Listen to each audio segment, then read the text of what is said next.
The Financialisation of Residential Capitalism in Australia by Dr. Martin Duck. Duck combines Michel Foucault's concept of governmentality, Karl Marx's understanding of class society, and Hyman Minsky's theory of financial instability to provide a detailed historical account and political economy of Australia's residential capitalism. Throughout, we find out that housing unaffordability, housing problems, isn't something just local to our current time, but something we can find across Australian history, including during times that people traditionally romanticize. Points to deeper, more fundamental reasons behind our housing problems today than just instrumental things like particular tax settings, immigration, zoning, whatever. Duck starts in the 1930s and continues on to the housing crisis that followed in the 1940s. Then we get a brilliant analysis of Australian mass homeownership constructed in the 1950s and 60s, characterized by the long-term collaboration between the state,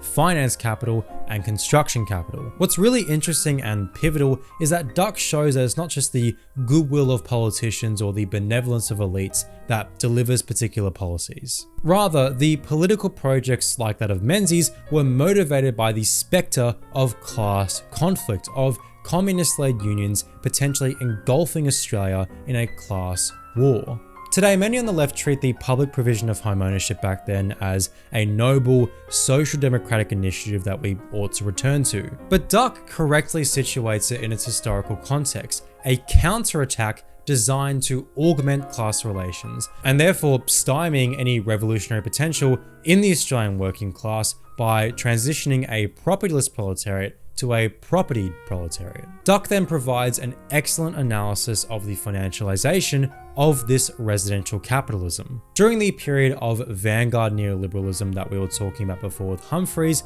Duck demonstrates that a key part of this neoliberalisation process was housing. Housing was hyper-commodified and hyper-assetized, as through financial deregulation, banks were massively expanding their lending, driving up the price of assets, which included housing. As Duck demonstrates, banks used and continue to use mass-owned housing as collateral to further the ever-sprawling financialized economy. It then leads into a discussion about the economy today, how our economy is fundamentally predicated upon house price growth driven by highly indebted households who are too big to fail, and how state apparatuses like the government of the day and the Reserve Bank continue to maintain this market.